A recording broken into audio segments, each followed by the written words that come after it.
दोस्तों, कैसे हैं आप? उम्मीद करती हूँ कि आप बहुत अच्छे से होंगे। दोस्तों, मैं हूँ टैरो किंग प्रवीण सिंह। मेरे चैनल पर आपका बहुत बहुत स्वागत है।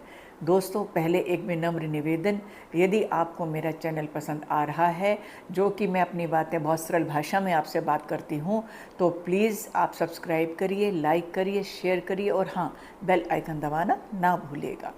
दोस्तों, जैसे आप सभी को मालूम है कि हम दीपोत्सव का त्यौहार दिवाली की बहुत ज़ोर शोर से तैयारियां कर रहे हैं और ये भी मालूम है आप सभी को कि श्री रामचंद्र जी सीता माता के साथ 14 वन का वनवास काटकर वो अब वापस अयोध्या आए थे और हम सब लोगों ने दीपक जलाकर उनका स्वागत किया था अयोध्या में। तो ये त्यौहार हम बहुत उत्साह के साथ, बहुत उमंग के साथ मनाते हैं और ये जो हम दीप जलाते हैं, ये हर तरह के अंधकार को, चाहे वो किसी के जीवन का अंधकार है या किसी के नेगेटिव कैसा भी अंधकार को दूर करने का भी प्रतीक है ये। तो इसलिए हम रोशनी फैलाते हैं, हम अंधकार को दूर करने का प्रयत्न करते हैं। तो ये हमारी कोशिश रहती है कि, और इसका ये संदेश भी है कि अंधकार से उजाले की ओर, हम इस तरह से इसको भी बता सकते हैं।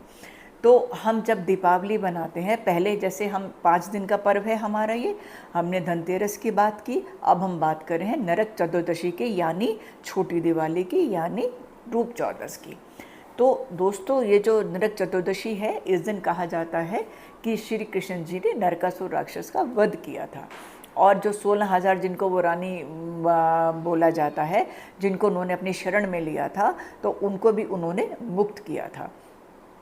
तो इस दिन आप छोटी दिवाली की सुबह श्री कृष्ण जी की पूजा भी करते हैं और ज़रूर करें आप श्री कृष्ण जी की पूजा। और उसके बाद हम इसको जो नरक चतुर्दशी हम बोलते हैं, हम यम से भी जोड़ते हैं, यमराज जी से भी जोड़ते हैं, उनकी पूजा भी की जाती है।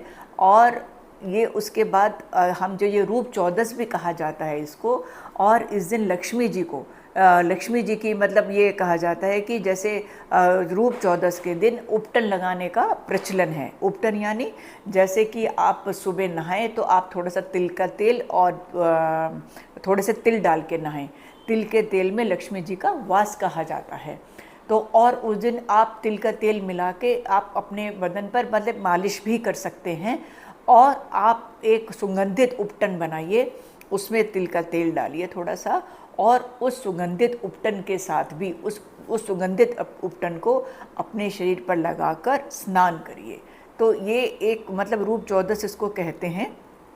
तो ये सब आपके आप रूप चौदस से ही समझ गए होंगे कि ये चीज़ें जो बताई जा रही हैं, ये सुंदरता का भी बखान करती हैं ये चीज़ें। तो इसको हम जैसा कि मैंने बताया, तीनों हम कहते हैं, नरक चतुर्दशी, छोटी दिवाली और रूप चौदस।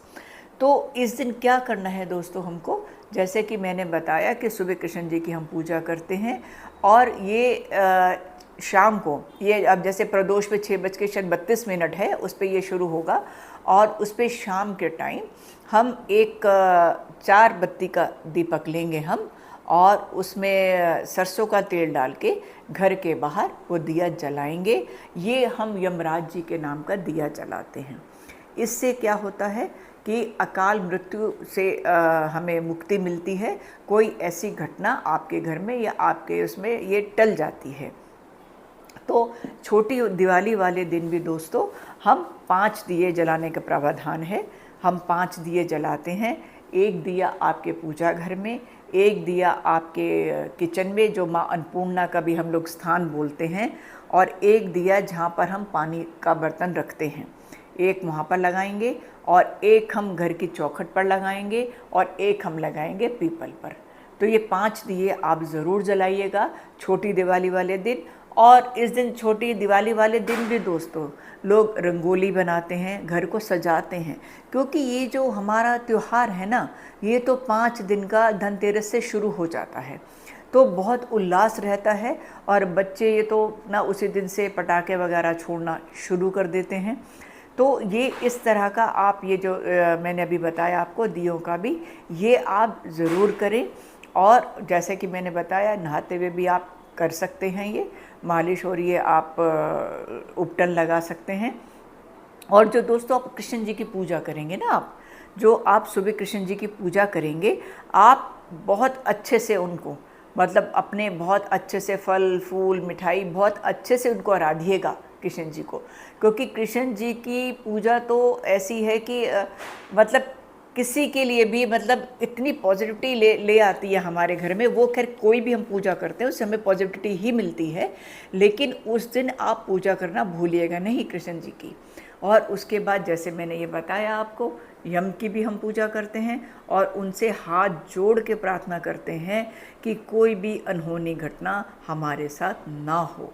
तो ये छोटी दिवाली पर इतना प्रयोजन आप करेंगे।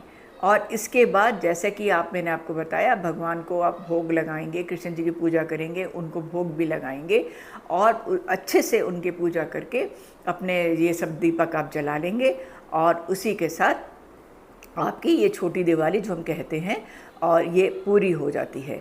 लेकिन उससे पहले आपने बिल्कुल निश्चित तौर से धनतेरस के दिन से ही आपने घर में अपने लाइट्स लगाई होंगी, खूब प्रकाश किया होगा। लेकिन आपसे मेरा निवेदन फिर वही है कि आप मिट्टी के दिए ज़रूर खरीद के लाइएगा और उसमें सरसों के तेल डालकर दिया ज़रूर जलाइएगा, क्योंकि वैसे भी अमावस वाले दिन दिवाली पड़ रही है। तो सरसों का तेल ये शनि जी का भी उपाय है ये, और इसमें मिट्टी के दियों का हमें इस्तेमाल करना ही चाहिए।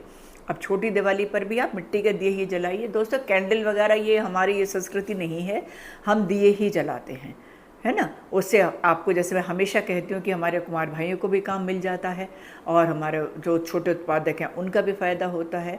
और हम सरसों का तेल का दिया, मैंने जैसे ही कहा कि आप शनि भगवान पीपल के नीचे भी रख के आएंगे, तो ये आप याद से ज़रूर करिएगा। और छोटी दिवाली भी, नरक चतुर्दशी और रूप चौदस भी उतने ही उत्साह से मनाइएगा जितने उत्साह से हम धनतेरस और हम ये अपनी बड़ी दिवाली, भैया दूज, गोवर्धन सारे त्यौहार मनाएंगे।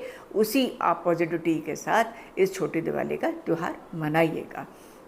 उम्मीद करती हूँ कि सरल शब्दों में मैंने आपसे बात करी है, आपको बहुत अच्छी लगी होगी। और मैं फिर एक बार वही, अच्छी लगी होगी तो सब्सक्राइब ज़रूर करिएगा दोस्तों, लाइक करिएगा। और इसी के साथ मैं आपसे विदा लूँगी। ये छोटा सा मेरा विश्लेषण था छोटी दिवाली का, तो इसी के साथ मैं विदा लेती हूँ। आप स्वस्थ रहिए, खुश रहिए और मैं मिलूँगी आपसे अगले वीडियो में। तब तक के लिए मुझे आज्ञा दीजिए।